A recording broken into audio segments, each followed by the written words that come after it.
socialist country being in the #1 defense of globalization and open markets, and the USA, the home of the Washington Consensus, a #1 advocate of protectionism.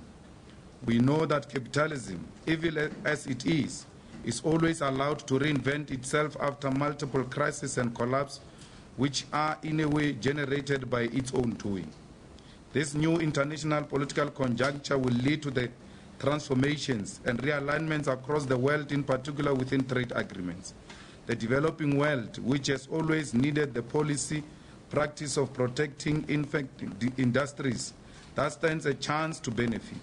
However, it is doubtful that this will be the case, since the superpowers may continue to impose themselves and their interest on poor countries. We note that our age suffers the most due to the lack of international socialist alternative. Thus, the capitalist reinvention threatens to proceed without giving the working class and developing world any real gains. Thus, this 100-year anniversary of the historic socialist Russian Revolution, there is an urgent need to build of unity among socialist and working class formation in the world. We also noted that in our country, the EFF remains the only alternative for the total emancipation of the poor and black people in general. We reaffirm our total commitment to the elimination of post-apartheid liberation movement kleptocracy across all realms of the state. We view this as the most urgent threat to the democratic gains of 1994, which is at the core of eroding the only societal power that black people won in 1994, the democratic state and institutions. This is why we reject all disingenuous political campaigns like the ABSA Pay Back the Money campaign, which in the main is a Gupta and state security-sponsored campaign aimed at saving the current kleptocratic status quo. Our political program against white monopoly capitalism and its inherent criminal and exploitative practice will never be determined by enemies of the economic emancipation movement. We shall never be a pawn in a chess game of kleptocratic and white capitalist forces in South Africa. Thus, we will deal with ABSA at our own time. We remain proud of the expanded mandate given by the people of South Africa from the 2014 national election to the 2016 local government election. The EFF will remain robust in Parliament, legislature, and in all councils. All EFF public representatives and branches shall adopt public schools and health facilities. We shall ensure that we fight against corruption, starting from our own ranks to the highest helms of the state. Anyone found guilty of corruption shall be mentioned by name publicly, particularly EFF councillors, EFF MPs, and MPLs.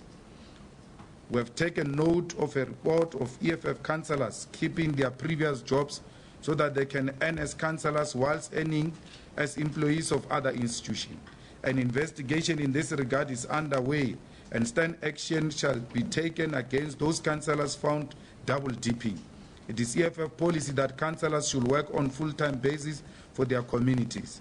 In addition, we shall act decisively against any EFF public representative found guilty of abusing women, children, and substance. We will be participating in all ward by-elections with the sole aim of removing the ruling party from government. Anywhere we find an opportunity to remove the public purse from the hand of the corrupt ANC, we shall never hesitate, but strike with a revolutionary precision. The Third National Plenum also expressed itself that where the numbers increase in our benefit, we shall not only vote with the opposition, we shall also take government. Our objective is to reach an agreement that we take municipalities without co-governing. The DA and other parties must allow us to lead government in municipalities as we have allowed them to do so in municipalities and metros like Johannesburg and Tshwane. As per our constitution, all regions of the EFF are due to re-elect their leadership through regional people's assemblies.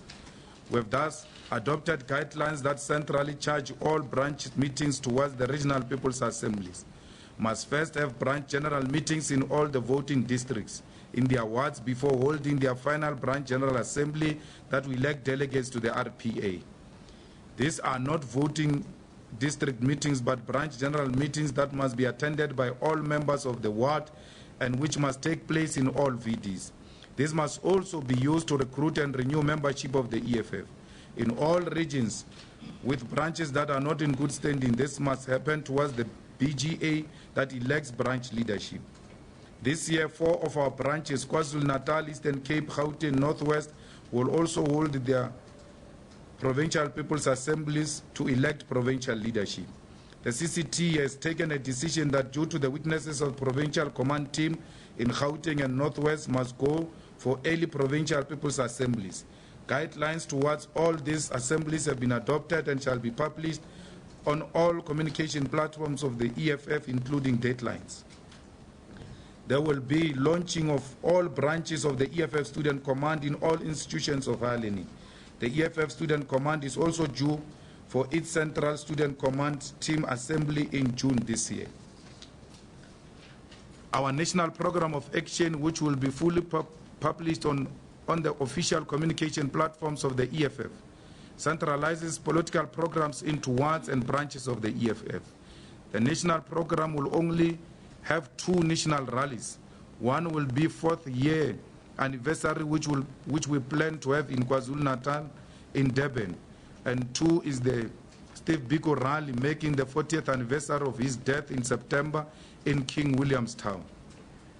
For the 4th year anniversary, the EFF will find 4 kids that share a birthday with the EFF, meaning those 4 kids must be born on the 26th July 2013.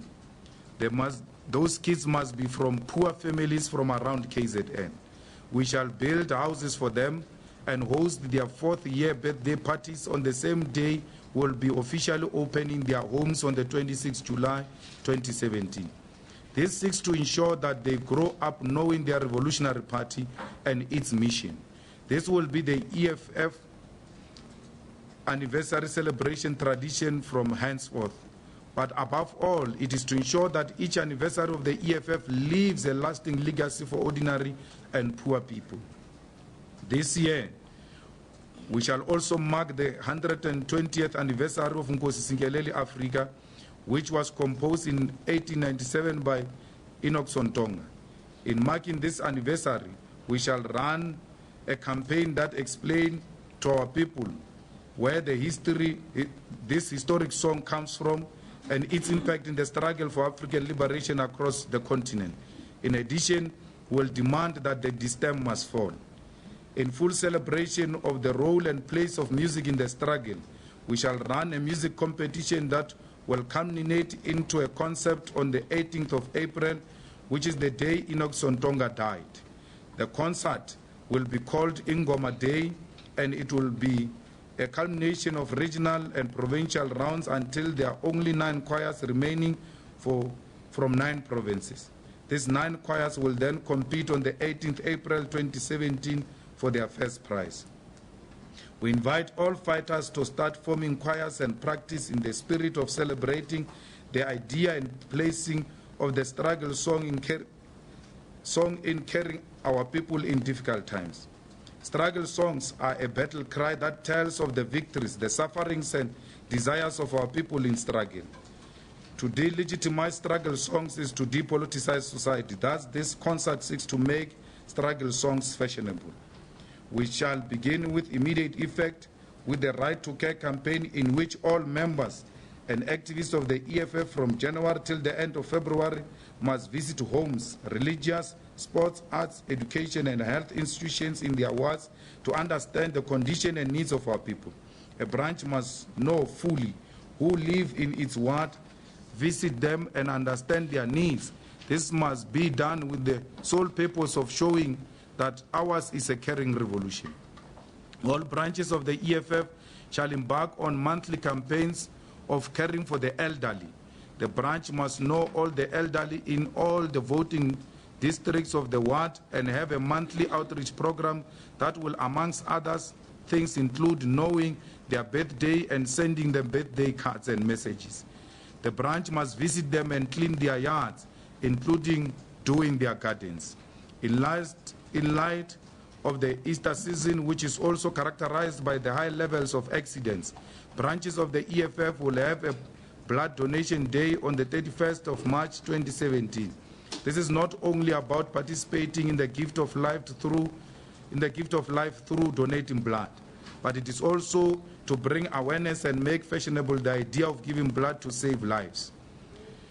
To mark the World Environmental Day on the 5th June, all our branches shall embark on Itateng Sitandeni Environment Campaign, in which we shall clean dumping sites, public spaces and graveyards in our neighborhoods. This campaign will last for the whole month of June.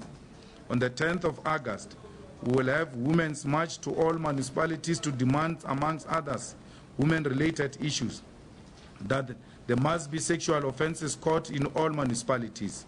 This will allow all cases related to sexual violence like rape to be processed much faster so that justice is not delayed. In addition, all branches shall campaign for free sanitary towels, in particular for the young women. On the 6th of April, all branches of the EFF will partake in land occupation struggle.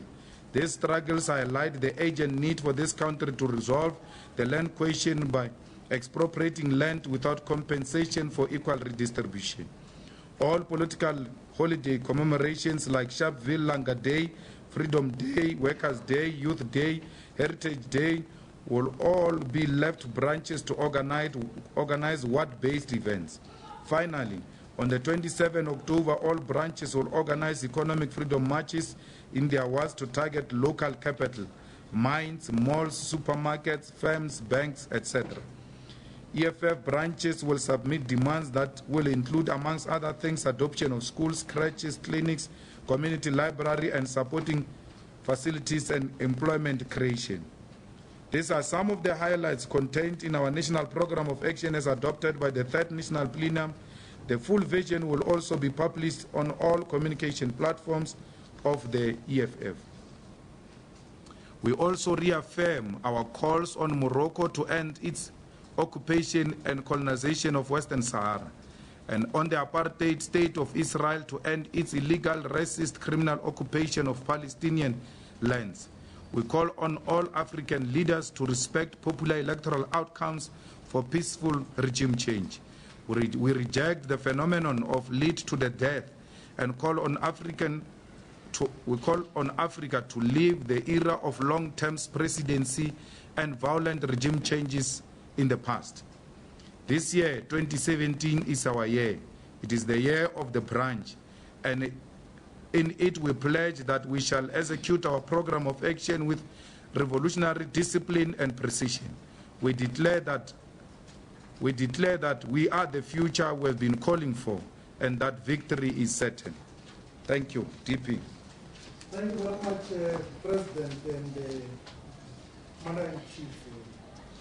The year is the year of the branch. 2017 is the year of the branch in the economic freedom purpose. We'll take questions now from members of the media. The tradition is that you must introduce yourself and then ask a question. And then we'll then be able to take it from there. I see Sophie, number 1, 2. Further questions or there's clarity? Yes. Well, Sophie Mpena from the SABC. I'm looking at your statement. Normally you tend to start with the national or local issues that are close to your constituency. But this time around, you chose to start with the international balance of forces. Are you worried about the Trump phenomenon? But secondly, looking at Europe, what transpired yesterday, where all the right-wing organizations came together, and it looks like they have a haven in America. And the pronouncement by Trump on Palestine. The last issue on the continent, you speak about ensuring that the leaders do respect the will of the people. What's your reaction to the current situation in Gambia, your observation, and that what should the coming AU summit focus on? The second question, Sister then. Yes, I am Sindiki Wekachaneni from Citizen. My first question was about your comments regarding the ABSA saga and your reaction to it. Is that, to my understanding, you're basically saying that it's a smokescreen to distract people from what you regard as the real corruption issues that are gripping South Africa. Did I get that right? Can you ask the question and then respond to that, please? Are you saying that the ABSA, that politicians are using the ABSA saga as a smokescreen to hide what's going on in the ANC or ANC-related corruption? Okay, last question. There's a person at the back there who has raised their hand. Bobby Carlos, TLC News. Mr. Malema, I'm wondering if you know that the King of Morocco will attend the upcoming AU summit, and that could be a blow for the independence of Western Sahara. What your comment is about that? My second question relates to Bongi Nkosi, whether or not the EFF is willing to take the fight for Bongi Nkosi to the Constitutional Court. We do know that his appeal to the SDA was denied last week after they gave a date. New judges came and denied his appeal. Wondering if I get a comment about that. Yes, Chief. The last question. What lens are you willing to fight for? Because you feel that the first quarter of the what lens are you willing to fight for your Madam Chair. Thank you very much. I think the victory of Donald Trump constitutes a serious threat to the struggle against racism, sexism, and the struggle against xenophobia, and it also constitutes a direct threat to developing world, in a sense that he's calling for protection of American industries.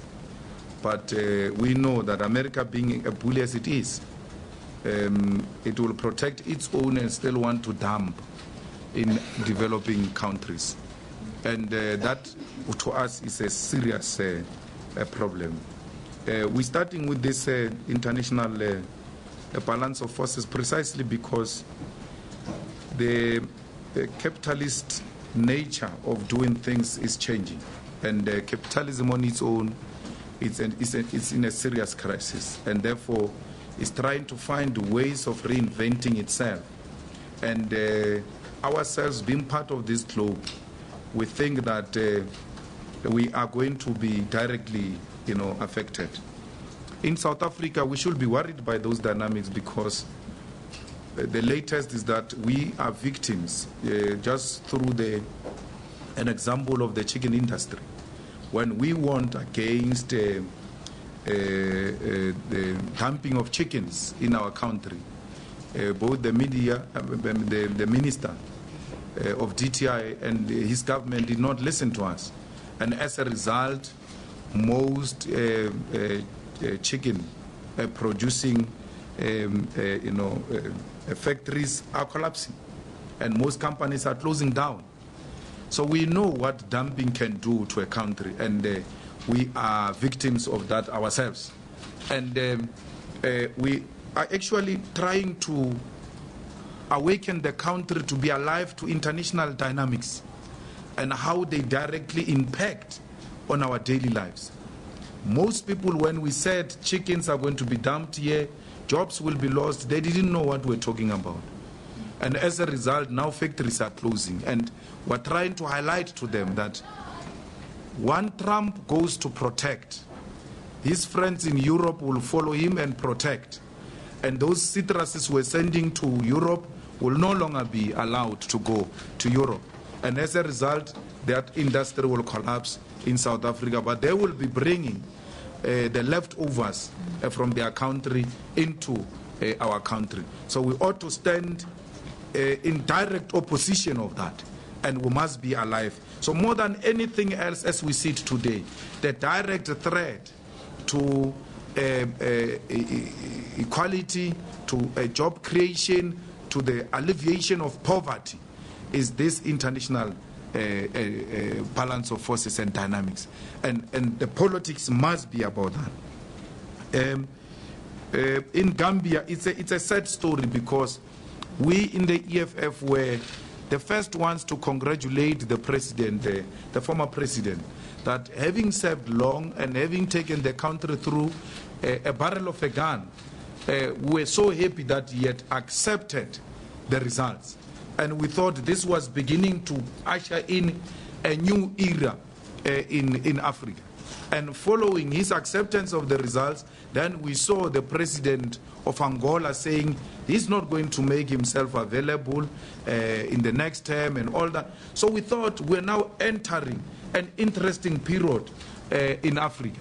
But because, you know, being a political prophet as we are, then warned the incoming president of Gambia that please don't concentrate on what happened in the past.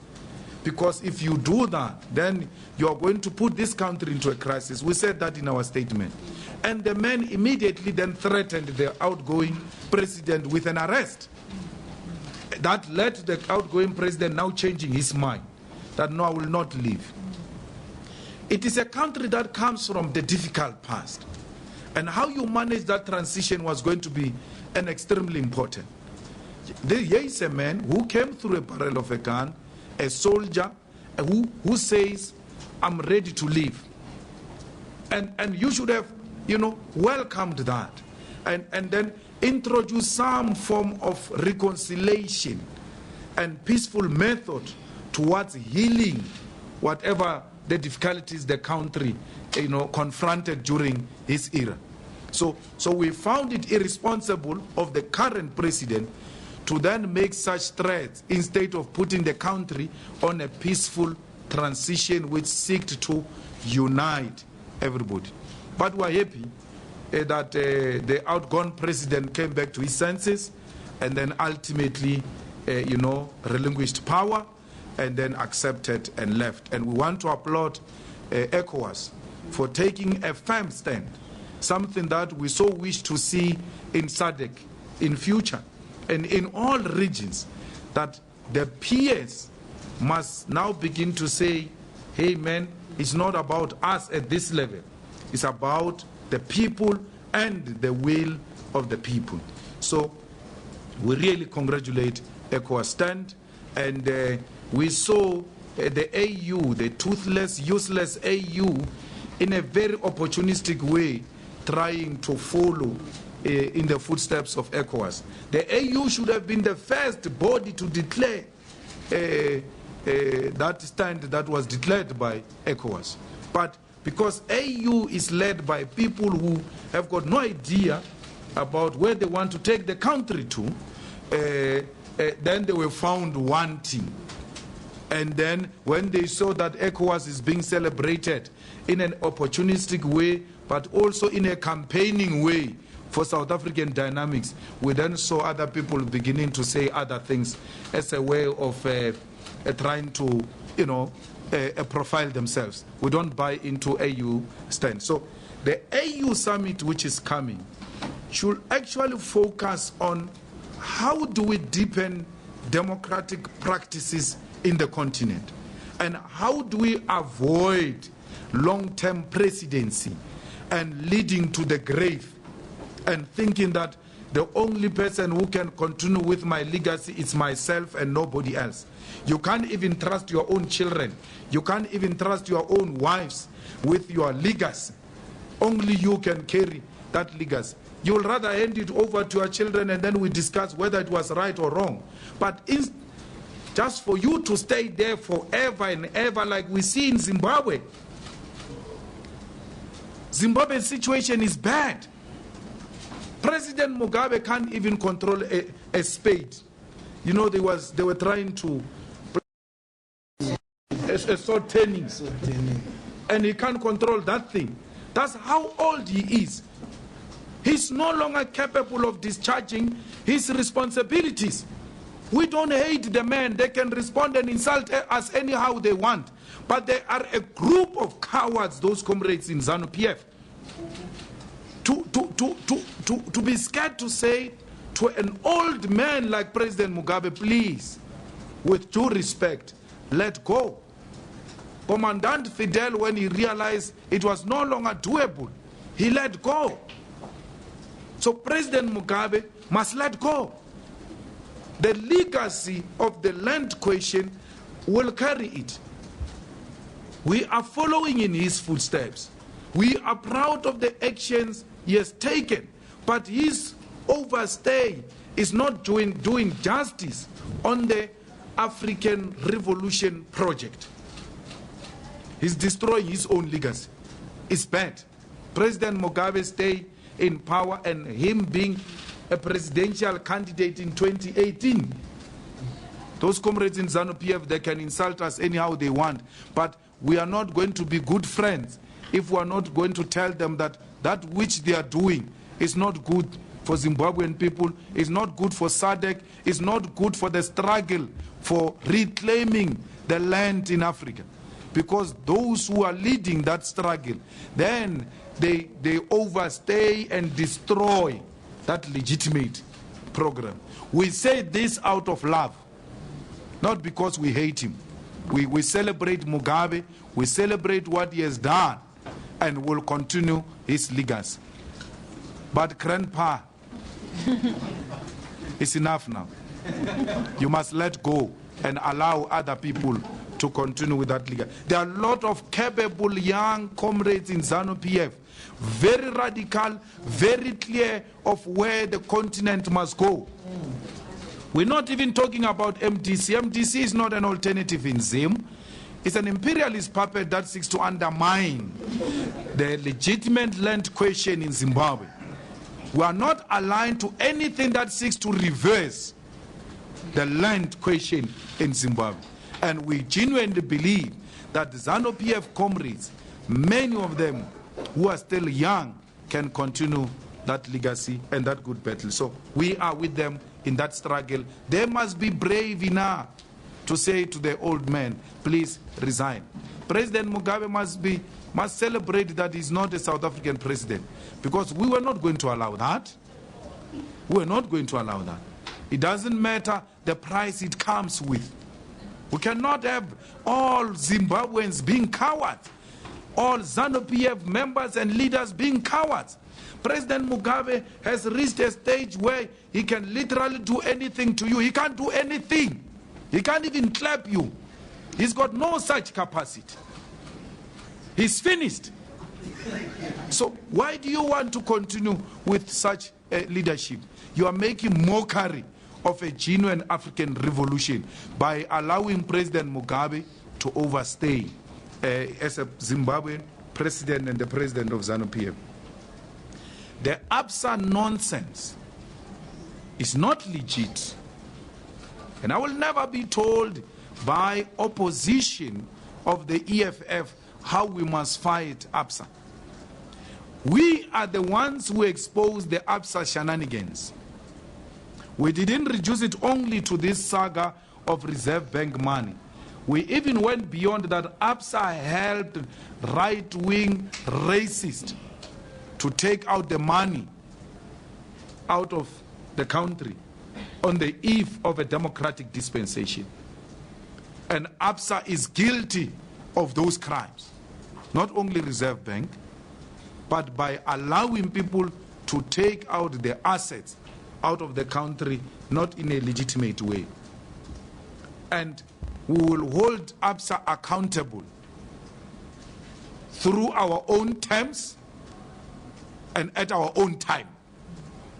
We are not going to be told by agents, spies. The people who are calling for occupation of ABSA now and ABSA pay back the money, they are on Gupta payroll, and the money they got to form their parties, the so-called popcorns parties, is a security, state security money. Yeah. It's Mahlobo. Mahlobo actually told some people to go and find date on the rupees. Mahlobo has been going around shopping for wrong things against the rupees in exchange for money. And if he dares says nonsense, I'll tell him who he went to and asked to go and find something against the rupees. I'll tell him. If he does challenges me, I'll expose him. Must be careful. So I know where these people got money. The state security money is being used to buy adverts in city press. Adverts is state security money. The same money that formed a bogus union in Marikana is the money that is being used now to march for this, to march for that. Where were all these revolutionaries when we said let's go and occupy ABSA? Okay. These people who are calling for the EFF to go and occupy ABSA with them, they issued out an invite, an advert defending Zuma. Why are they not calling Zuma to go and occupy ABSA with them? Zuma must go with them to ABSA. They are friends with Zuma, let them go and fetch Zuma and go with them to ABSA. When we said we are going to occupy ABSA, some small youth organizations ran to some banks here, copying that campaign of the EFF. We just waited and looked at them. We are not going to occupy ABSA through the terms of our enemies. We know what we are doing. When we announced the occupation of ABSA, the media of South Africa and the people of South Africa must remember that. We said we will not announce the date and time. So why are you so impatient as if we gave you a date that we are going to occupy ABSA on Valentine's Day? We never said that. We said we'll do it and we'll not announce it, and ABSA will just wake up one day with red berets all over. Now, we have been advised that the day we must occupy ABSA is a day after the announcement of repo rate.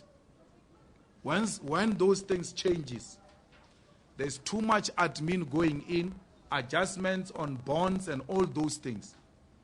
So when you occupy it a day after that, because there will not be adjustments done, you will have an extreme impact on that day. So every time there is an announcement of repo rate changes, ABSA must panic what's going to happen the following day. And we're saying to you, we will not announce it. It will be done through our own terms. Timing is everything in a revolution. ABSA must be occupied, and its occupation must have maximum impact which will benefit the EFF and the people of South Africa. You don't just wake up tomorrow and say, we're going to ABSA, we're going to ABSA. And then what? What happens after? So it is our program that Mick Mouses are trying to hijack through money of state security and Guptas. Can you imagine us marching with those people in the buses paid for by Guptas? We can't do that. We'll never do that. So let them go on with the narrative that we are bought by London, we are bought by Rupert and all that. We don't care, because we know that's not true. We are not for sale. The EFF is not for sale. It will never be bought by Rupert. It will never be bought by London. You know, we went to London, and we'll still go back to London. We'll still go back to Washington. We'll still go back to Kenya. We'll go everywhere we want to go and speak to anyone. We went to London, spoke to the investors in meetings where there was no media, and took pictures ourselves and published them. Those pictures they are parading, they come from the EFF social media. If we're engaged in some secret dealings and some illegal activities, why would we take pictures and publish them ourselves? There's nothing revolutionary about these people. So, anyway, we are useless. EFF is useless. EFF is bored. So why are you calling for us? Why do you want us to join you? Why do you want to be joined by reactionaries? By Rupert-controlled people? You want to be joined by Rupert? Isn't it you said we are Rupert? Leave us alone. Go and occupy. You don't have people, Papa. We are the only ones with people. We are not coming. Go alone with a group of Nyaupe delinquents. Go and occupy ABSA. Let's see what will happen. The day the EFF occupies ABSA, it will be news not only in South Africa, in New York, Washington, and everywhere else in Africa and the world. Because that's EFF for you, not some Mickey Mouse chances. We don't play like that. We don't play with small boys, Papa. You're a small boy. You don't have people. You don't know what revolution is. Revolution is numbers, Papa.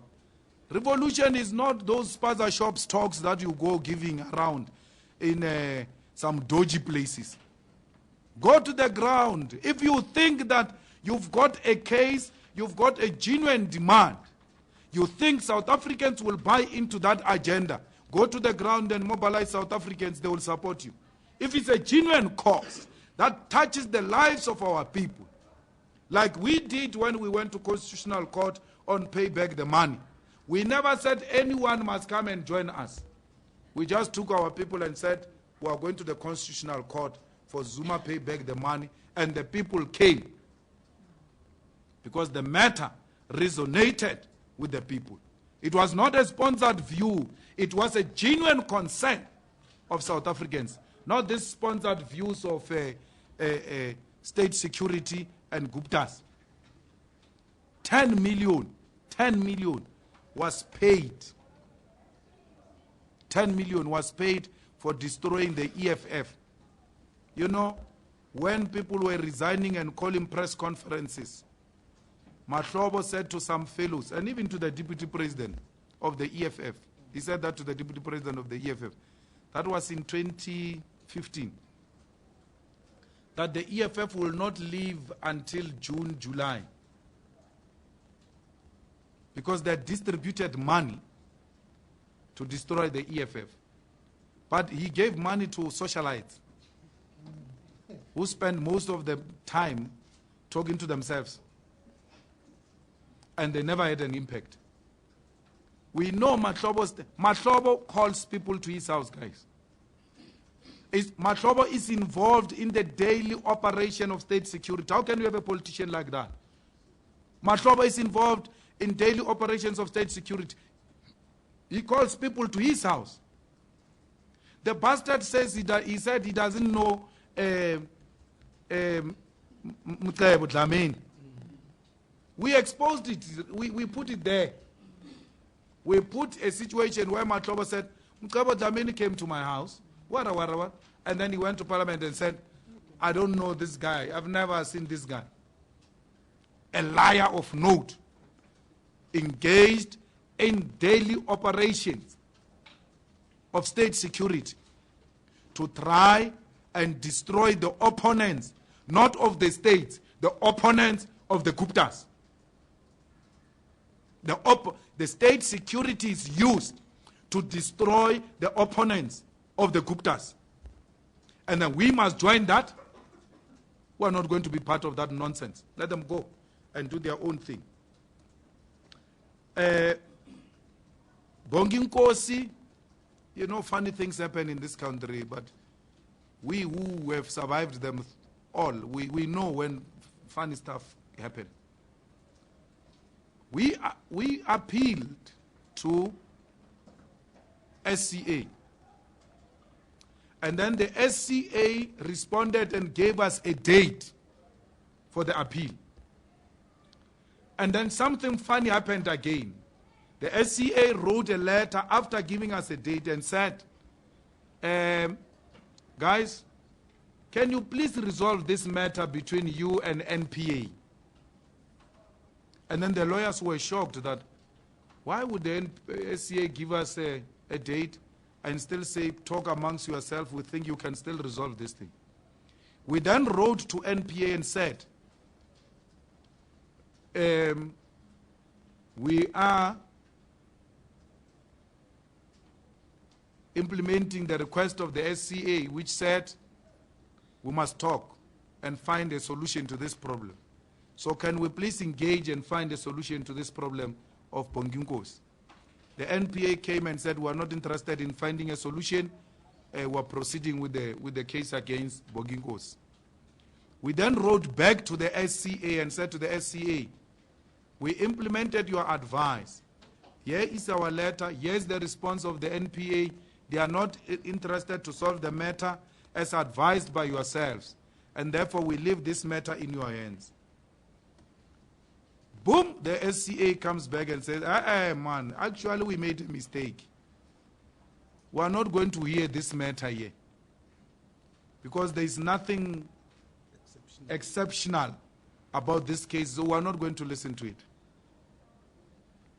We are given a date, we are given even an advice, and then when the NPA says we are not going to listen to you, the SCA says, actually there's nothing exceptional here. We are not going to listen to you. But it's okay. We know those things. Now we are going to the Constitutional Court. And when we are rejected by the Constitutional Court, we'll come back for Bonginkosi to go through the case. And his innocence will be proven in the court of law. But we want to warn the SCA that credibility is everything when it comes to discharging justice. These two from letters will damage the good image of the judiciary. We can't have a court that says, come, we want to listen to you, and even without listening to you, then says, go away. Justice must not only be done, it must be seen to be done. If SCA made a terrible mistake by giving us a date, they should have just proceeded to listen to us and then tell us after listening to us that you have not presented anything exceptional. They raise the expectation. Worse if a person is inside the cells and then you play with emotions of people like that because we are untouchable. Judiciary must also be held accountable. Our constitution requires of all arms of the state to be held accountable. And if judiciary acts in a manner that suggests that it is untouchable, it's worrisome. We will appeal this case, but we will not just appeal. We will also write a letter to the Judicial Service Commission complaining about how our matter was handled by the Supreme Court of Appeal. That's not how the courts must conduct themselves. This country has collapsed. It is on an autopilot. The only thing that is still out, that is still standing and giving some form of, confidence and hope is the judiciary. But if it starts behaving in a manner that suggests something else, then we're going to start pegging our backs because we'll be extremely scared.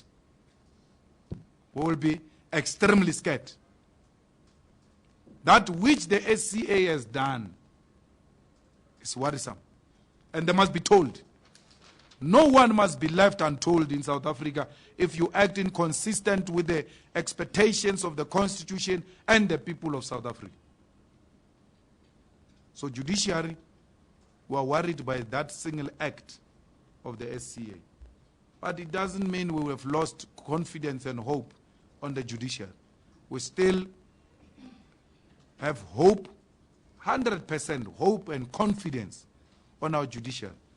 And we hope that those smaller inconsistencies can be corrected as we soldier on.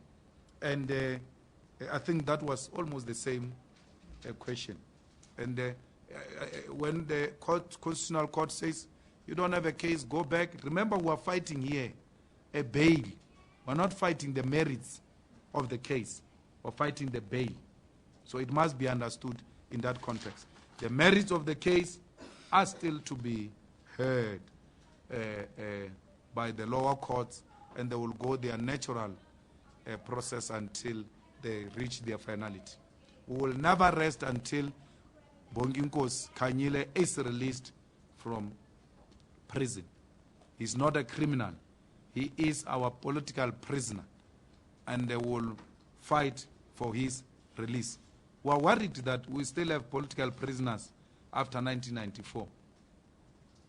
We said in the plenum of the EFF that it looks like when we take over government, we'll still have to fight for political freedom. Because the political freedom which comes with all sorts of rights is being eroded by the current group of criminals who are presiding over our state. Thank you, DP. Morocco. Yes. Morocco, we don't want Morocco to be readmitted in AU. We have actually, DP, made that presentation in the Pan-African Parliament. That Pan-African Parliament must lobby for the rejection of Morocco. Simply because it left on its own, no one chased them away. But secondly, that they continue to occupy Western Sahara. The apartheid Morocco must free the people of Western Sahara before they are admitted into bodies like the AU, which are bodies that must continue to fight against apartheid. So we don't agree with the admission of Morocco. We oppose it. We have successfully lobbied our colleagues in African Parliament to continue and lobby their government for the rejection of Morocco. This ANC that speaks left and turns right, it must now be seen now with Morocco, whether their support for Western Sahara is genuine or not. You know, I'm happy no one asked the Musi saga of Israel. Because if you had asked me, I would say Musi has got the right to visit anyone he wants to visit. He has got the right to go to Israel, and it shows them who they are. It exposes them who they are. So when people are giving you their true colors, you want to complain. And say, hey, what are they doing? Hey, what are they doing? That's who they are. Apartheid mentality and relations with those who subscribe to apartheid practices. We will never go to Israel. The offer came, by the way, on many occasions to go to Israel. We said we'll never go to the country of murderers who have taken over the Palestinian land in the same way these occupants have occupied our land here in South Africa. We'll never go to Palestine. Israel rather. We support the Palestinian people. And we support the fact that there must be a permanent solution, two-state solution. There must be coexistence of the two, but with emphasis on the liberation of the Palestinian people. By the way, the people who claim to support Palestine here in South Africa, they are the ones who are voting DA. Majority of people who are claiming to support Palestine, they are voting DA, the friend of Israel, here in South Africa. But Palestine and Palestinian comrades as well, they have made the support of Palestine an ANC issue and making it difficult for the rest of us to support them. They've made it an ANC issue. And they think that without ANC, there will never be genuine support for Palestine. I've looked at this, the statement of Palestinian office here. BDS. Not BDS, the official office, the embassy. The things they were saying and reaffirming Zuma, that Zuma spoke eloquently about the Palestinian question. The same Zuma who's got Israel embassy here. The same Zuma government that has got trade relations with Israel. The same Zuma government that receives services, goods from Israel. The same Zuma that will not support the boycott Israel campaign until Palestine is free. And then those are the charlatans you are celebrating. That's why the Palestinian question will take forever. It's because of their relationship with these types of characters who are not genuine on anything. The same thing with BDS. The BDS is SACP, ANC controlled. And if you are not ANC, if you are not Communist Party, if you are not in the alliance, the BDS will never welcome your participation in the struggle to support the Palestinian people. So to actually make, international solidarity programs partisan is self-defeating. They tried that with Cuba, and we didn't listen to them. We continue to support the Cuban revolution and the Cuban people, and we don't need the approval of the ANC and its alliance partners. The same ANC here in Swaziland. What stops the ANC to lead the charge against Swaziland? There is no democracy in Swaziland. People are being oppressed. People are being jailed. Journalists are being harassed who are critical of the monarchy.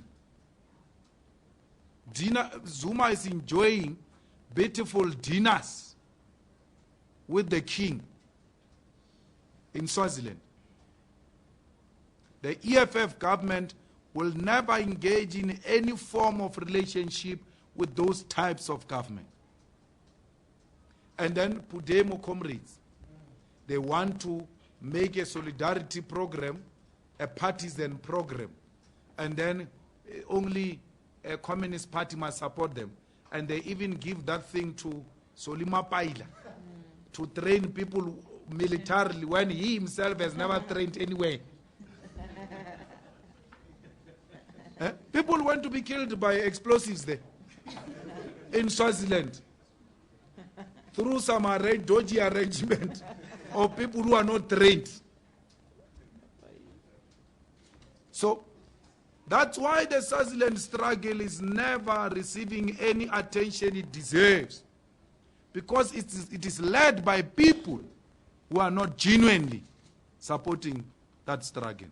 People arrest comrades, the same people that you call your own comrades, and then you go and dine with them. You go and welcome them in this country. The Pudemo comrades must be asking the ANC government, what are the practical programs in place to show Swaziland that you do not agree with what they are doing in Swaziland? Let me tell you one thing. We did not vote for DA in Johannesburg and Tshwane and all that. We voted against the ANC.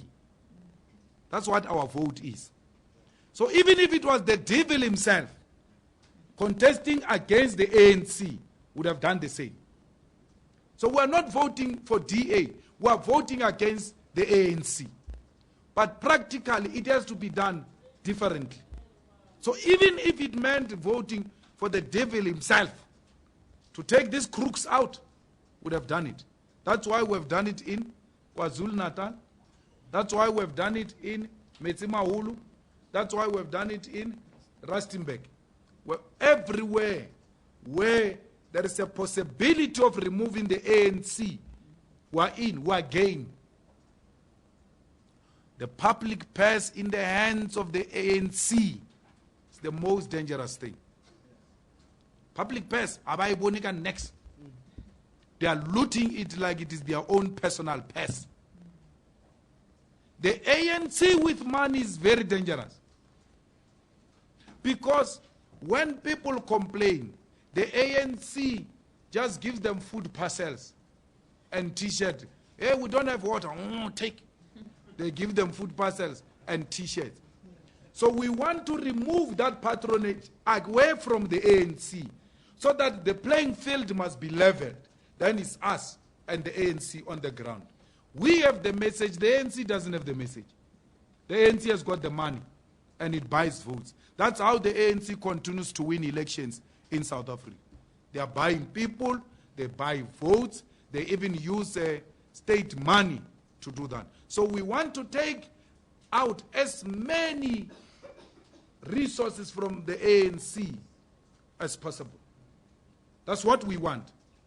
We want to remove this patronage. We want to remove the money away from the ANC and say to them, come here. Now we are the same. We don't have money, both. Let's go and talk to our people and let's see who our people will listen. The DA with money is not even a threat. They've got the money anyway now, even when they are not in power. If you doubt if the DA has got money, you must look at their adverts on TV. That thing of advertising on TV during election, it's very expensive, that thing. When you receive the budget quotation, yes, as you look the other way, right? Let's just try some method. You look at the posters of the DA. You look at the campaign of the DA. They've got all the money they need. They still don't appeal to our people. Therefore, they are not a threat. They can have all the money they want. Our people still don't want them. We want to finish this ANC. When we are done with it, we are nicely going to remove this DA. Or, you see? Now you are going out. Because the DA will never appeal to our people. They've reached a cul-de-sac. The numbers of the DA, they are stuck. They will never increase. They brought a black puppet. It didn't work. I don't know what else they are going to try now. They've already had a white male, Tony Leon. They already had a female, white female, Helen Zille. Now they have a black male. Still, it didn't work. It must tell you the DA is finished. So it's no threat at all. Take it. Take Johannesburg. Run it. We want to solve this one first. Once we have taken resources from the ANC and paralyzed it, then we'll be the only alternative to our people. And then we become a natural choice. So we are taking a long drive, but we're coming here. We're coming. We know what we're doing. We know what we're doing. So we will ultimately remove this DA. In Metsimahulu, for instance, we are contesting by-election in Metsimahulu. We want to win it. Because when we win a by-election in Metsimahulu, ourselves and DA alone, right? We've got the majority to put our own government without Metsimahulu Civic Association. Metsimahulu Civic Association is in the pocket of Ace Magashule. We've got them on record plotting that they must buy DA councillors to resign from Metsimahulu. Once they resign, then they will choose a new speaker, and then once they have a new speaker, then they can run the whole council without the DA and the EFF. Metsimahulu Civic Association is doing that with the ANC in Metsimahulu. And they think they are not dealing with tacticians here. So we say, okay, fine. Now there is a by-election there. We want to win that by-election. But even before we win the by-election, we want to remove the mayor before by-election. Because the numbers now are favorable on our side. ANC is running short of one. So we are going to remove a mayor even before the by-election and put a proper government in Metsimahulu. So that even if they come after by-election, the numbers are balancing. The speaker has got a deciding vote.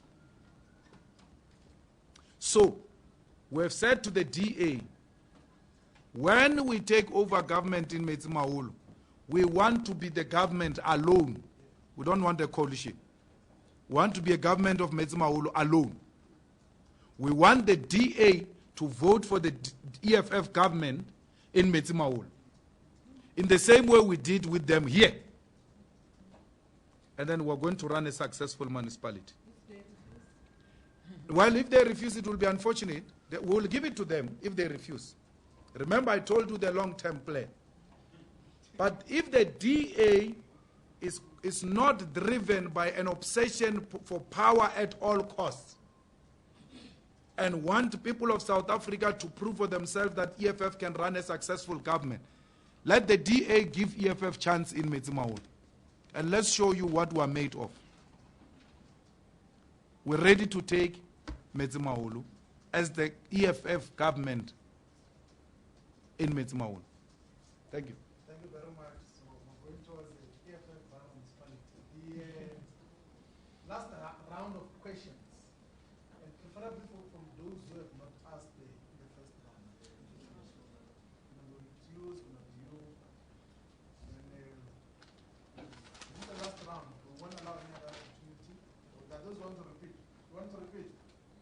That's fine. 3, 4. Let's go. From How FM. I just wondered what you think of the public protector. I know last year you said... Hey. Useless. That woman.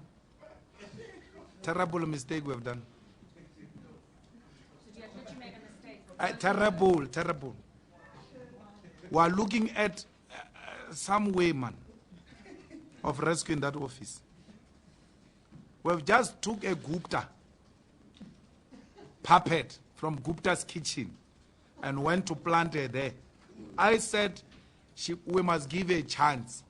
Let's give her a chance. She's proving without fail that she's sent there to go and destroy that office. So from today, you must stop calling a public protector. You must call a state protector. That's a role. State protector. And you know, she said she's going to take those allegations of a spy to court or something. I can't remember what she said. But she said something to that effect. We must ask her, how far are you with taking the DA to court because they said you are a spy? If you are not a spy. Because now we believe you are a spy. Your actions just suggest that you are a spy. So take the DA to court because you said you're going to take the DA to court and you want to challenge them that you were not a spy. Once a spy, always a spy. I told you that state security is hard at work, doing everything in its power to protect the Guptas and the ANC government. We should have listened. Before the DA spoke about the spy thing, I was the first one to receive a message. And if you remember, I spoke to that point in the committee. I was the first one to receive a message that she's a spy from reliable spooks. But because I don't believe in spook politics, I said, these ones are like that. There might be information peddlers. I was told by the spooks themselves that she's a spook. But I said, why deny an African child an opportunity? She has proved herself through an interview. Let's give her benefit of doubt. Yo. We didn't know what we're doing. Now we regret that thing. We regret it.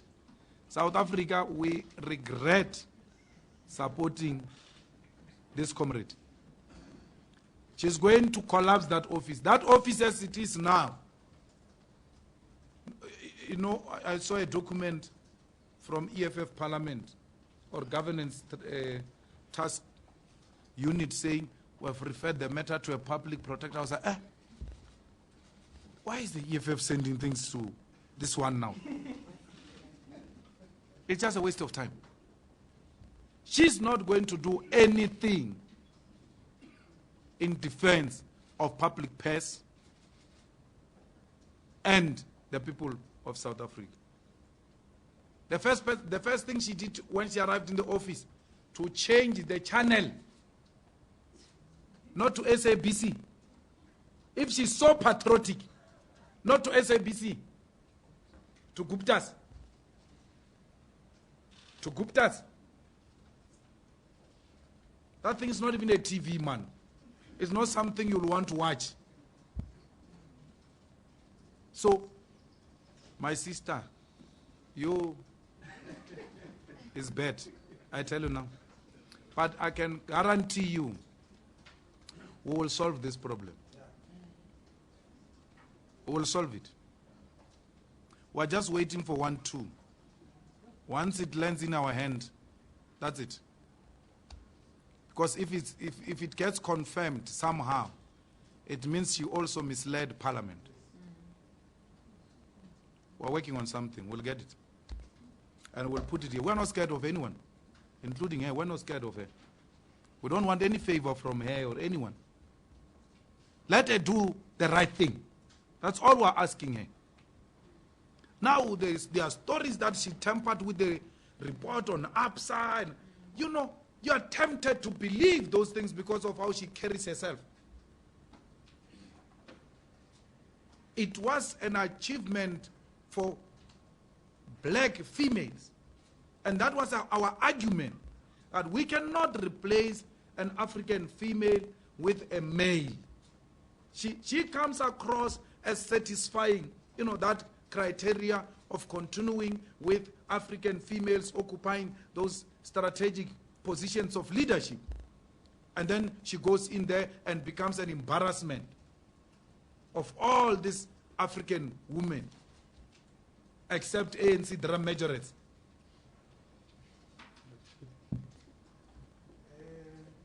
That one I was not going to wait for rounds, eh? I had to deal with it immediately. From SABC TV News. Just for clarity, what you just mentioned now, is this something that you are working on, something with the purpose to have Mkhwebane removed as the public protector? Because I remember the last time when we had a press briefing here, you said that if you find any evidence of wrongdoing on her part, the EFF will make it its business to have Mkhwebane be removed. Yes. So is this it? Yes. Okay. Yes. Okay, and then the question number 2 is on state capture. The president has already indicated that he will be asking for review, or has already filed papers rather to have that state capture report reviewed. Mkhwebane hasn't responded, as I understand, but I know that the EFF is cited as one of the respondents. Just what's the EFF's take on that? And on President Jacob Zuma and the ANC's current battle with the succession debate, and I'm asking you this as Julius Malema was once a member of the ANC.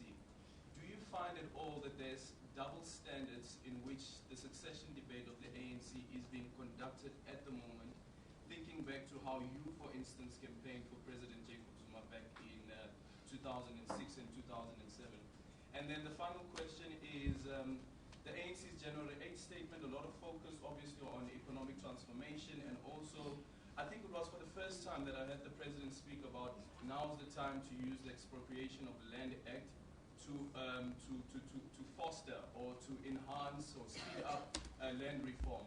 Is this a surprise at all to the EFF? Does the EFF feel that the ANC's tone in terms of land reform and economic transformation has changed because of this new bloc that's in the space, which is the EFF? Yes, Jacaranda. In relation to President Jacob Zuma's views on the economy, do you think the president of the ANC is hypocritical since they expelled you from the ANC due to the nationalization of mines and the radical stance on the economy? Do you think it's being hypocritical and opportunistic? Yes. Goldie Carlson, TVC News. I'm wondering, Mr. Malema, what you think President Zuma can learn from former President Jammeh? What lessons we should take? Yes. Jennifer Prince from Business Day. A quick update. Last year, the EFF had laid charges against the Brooks family and some of the other people involved in their businesses with the Hawks. Have you had any response from the Hawks? Do you know what's happening for the investigation? Is it continuing? Just an update, please. What's the question? Siniwe Tachaneni from the Citizen. Do you have a plan of action this year in terms of reviving the business war movement, besides the legal cases that you're dealing with? Are you going to be active in reviving the business war movement this year? Thank you. Commander-in-Chief. Thanks. We are opposing Zuma's state captures court application. And I think the Deputy Judge President has already called all parties. We're going to have a meeting to look at dates, who must do what, when, and then ultimately the day where the whole matter will be had. So we are opposing it, and we don't care if Mukwebane is opposing or not. We will oppose it. We will be the public protector ourselves. It looks like we're playing that role more, effectively than the current office of the public protector. So our people must be, assured that we are, dealing with this matter. South Africans are going to thank us when we're dead. That's what they do. They never thank people when they are still alive. We saved this country. We saved this country. If it was not EFF, there would be a mess in this country. A lot of people today speak without fear because they are inspired by the EFF. A lot of people expose shenanigans that take place in the state, in the private sector, because of the EFF. A lot of people speak back to white people because of the EFF. Many of you at work, you wouldn't speak back to white people. Today, the EFF has given you courage to stand firm and speak truth to power. The Gupta's DP, you will remind me, there in ESCOM, got a upfront payment of 800 million, right? That deal of coal. After getting the deal, now with the new CEO, they went back to the new CEO and said, we are no longer interested in that deal. They received the money. The money is gone, it's in their pocket. They said, no, we are no longer interested in the deal, we want out. And then, obvious, the money is in their pocket, you're going to have to somehow work on the deal of how do they pay it back, and they will tell you, no, we don't have it, we can do it through this, or they just go with it. The current CEO said to them, no ways, you are going to deliver the product and then get out of the contract. Where did the current CEO get the courage from? He knows that there are formations in this country. If I'm going to be bullied, they will stand with me. I'm not going to continue the legacy of corruption and ESCOM controlled by the Guptas. They want to run away with that 800 million without delivering a single coal. They went back to ESCOM. And if Brian was there, that was the deal. No, we signed this thing and then we transfer the money. Once the money is in the Gupta account, then we terminate the contract. Then the money is gone. The resignation of Brian and exposing of the Guptas and their corruption and their shenanigans. Now South Africa, we've saved you 800 million now, as we speak. Because if Brian was still there, this would have probably gone through. And it was going to be a done deal. They signed a contract, and then for sure they were even going to liquidate that company and say, no, it's liquidated. Yeah, and then they ran away with that 800 million. We saved this country. We continue to save this country. Against kleptocracy, against bullying. And it came with a pain where we get beaten, we get harassed, and all types of things, but we're soldiering on for the sake of this country. We'll never stop, because we can see the results. Insult us anyhow you want, ridicule us, make jokes about us. You'll thank us later when you come to realize how much we've done for this country. What would have happened to Praveen? Because we have had to tell Praveen, don't resign. That is the plan. They want you to resign. Who went to Pretoria to protest against the collapsing of this democratic state? in our numbers. People went there through press conferences. We went in our numbers and said, not in our name. When Praveen was charged, we spoke strongly against that, mobilized society, and said these are concocted charges, they can't stick. They withdrew them. What would have happened if EFF had not inspired that confidence in society? You'll thank us later or when we're dead. There is no one who can save the ANC. No one.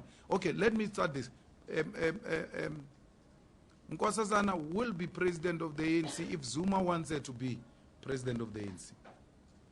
Anything Zuma wants, he will get in the ANC.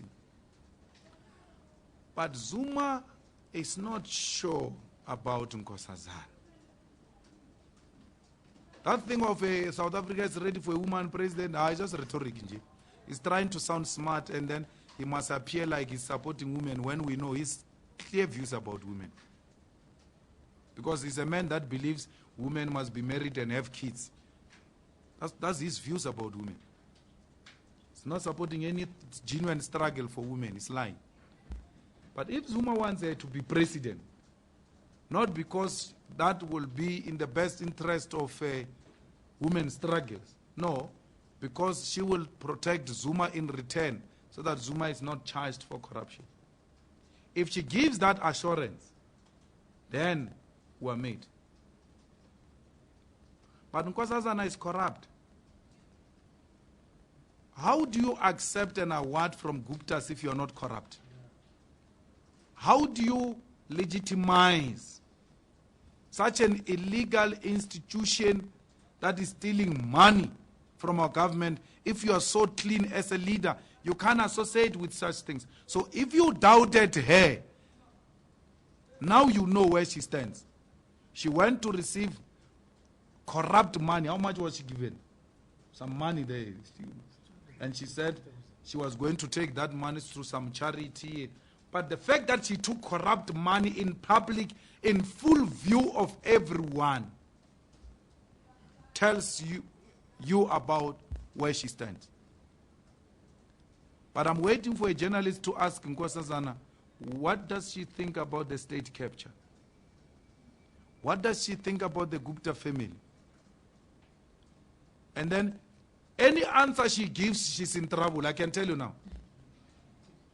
If she says Guptas, they've got a right to do business, the whites are against them because they are black, then you know where she stands. She's part of a cartel that is stealing money from this country.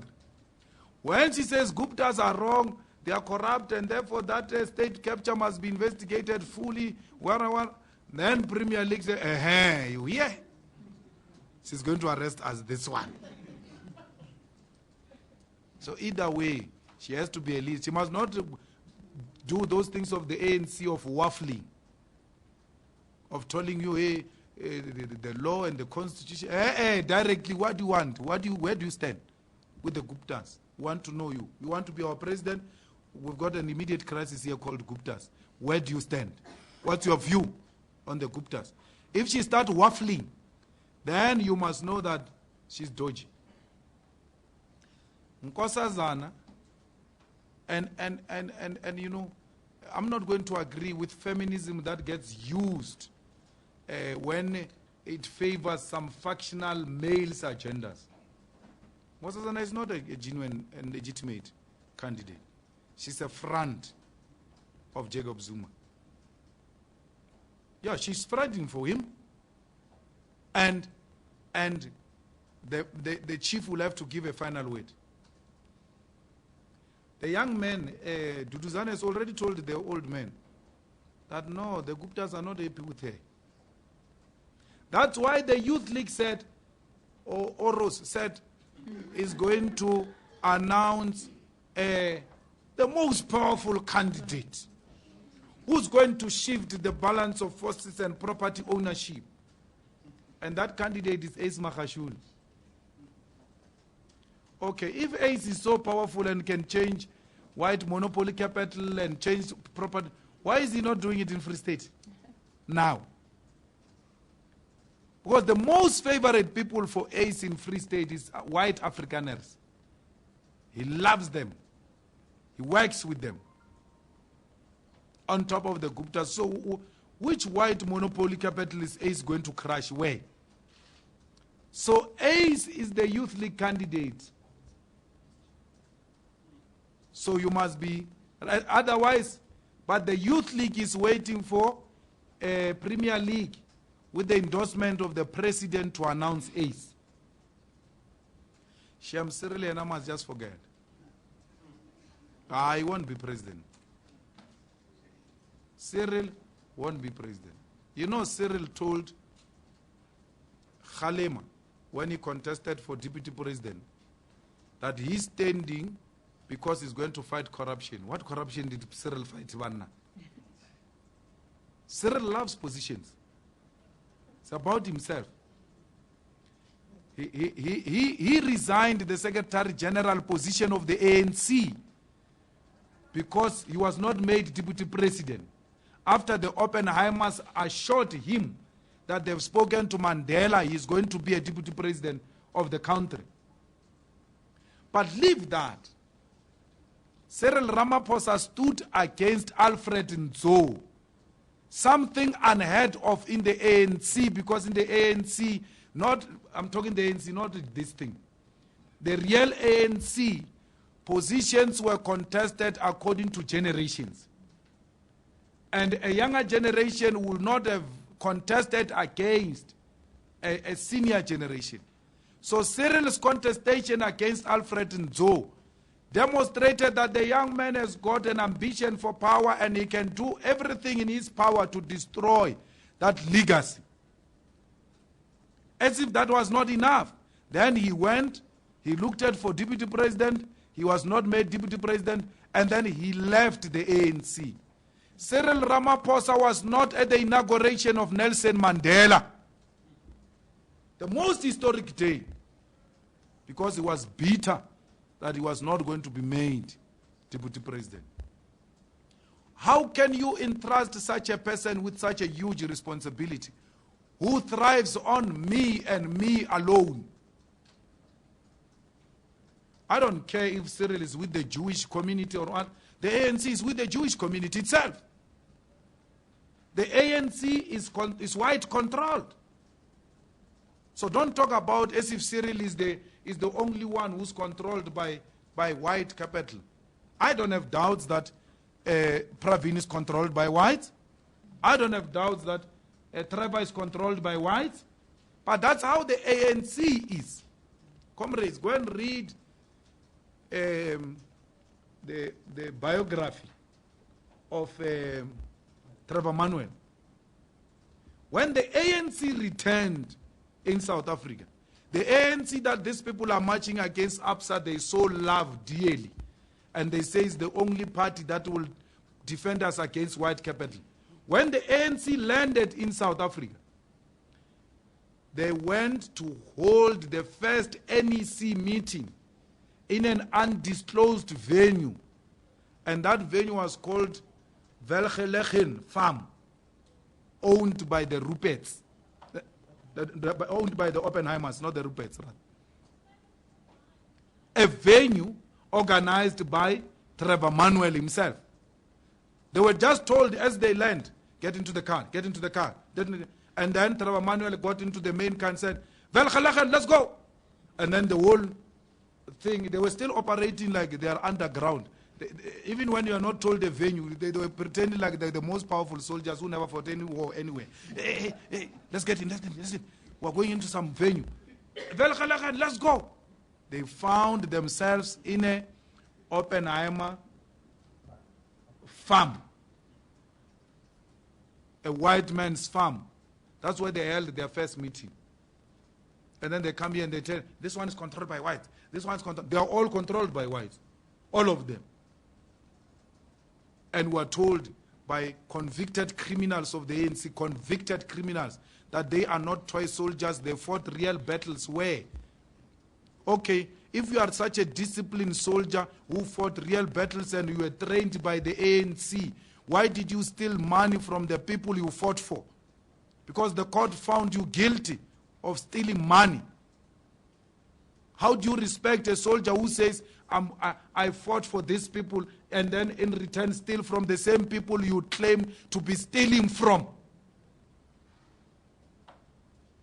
Are you not different from a toy soldier? You claim to fight for people, and you go around and steal from them. You claim to have carried a gun to fight for these people, and then you are told by the Guptas to go and steal from the same people you claim that you are fighting for. What type of a soldier is that one? You get told by a family, when you were prepared to die, to kill for these people, now you are told to go and steal from the same people. You are even given a department to be a minister of finance so that you can officially steal from the same people you claim that you were trained to fight for. There must be a word for such a soldier. I have no respect for such soldiers who claim to have carried guns to fight for us, and that gives them a right to steal from us. And then we must not say anything, because if we say anything, we'll be called toy soldiers by convicted fraudsters and criminals.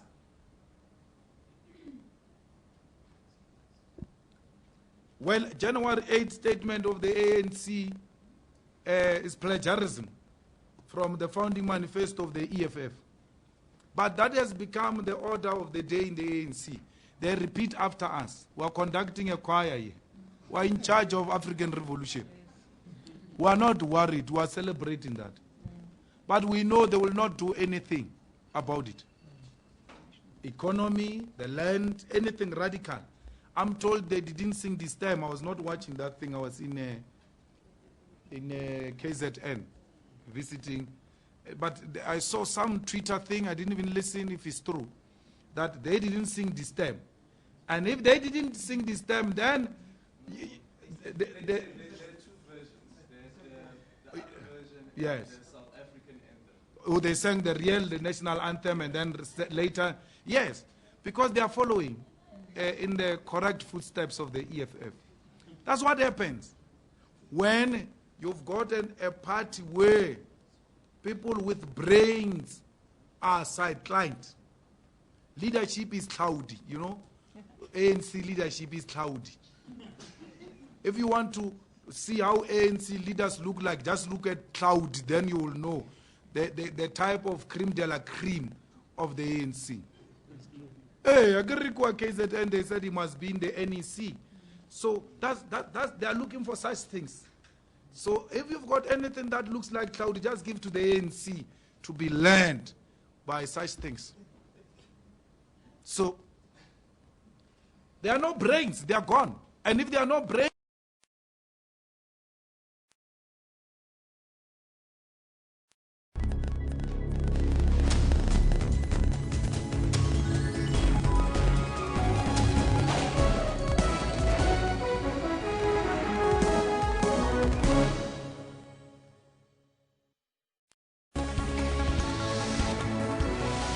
keeping you up to date with business developments. There's no shortage of money in the system. There's a shortage of implementation capacity to actually get things done. Always on point with news of the day. May has promised radical social and economic reforms, fueling speculation over the future of current senior figures. On the ball every time with all sports codes. The Joburg side already have a quarter-final at home, and a victory against the Argentines will ensure home semi-final. Accurate weather updates after every bulletin. Stay tuned to News Today at 3 p.m. from Monday to Friday on SABC News.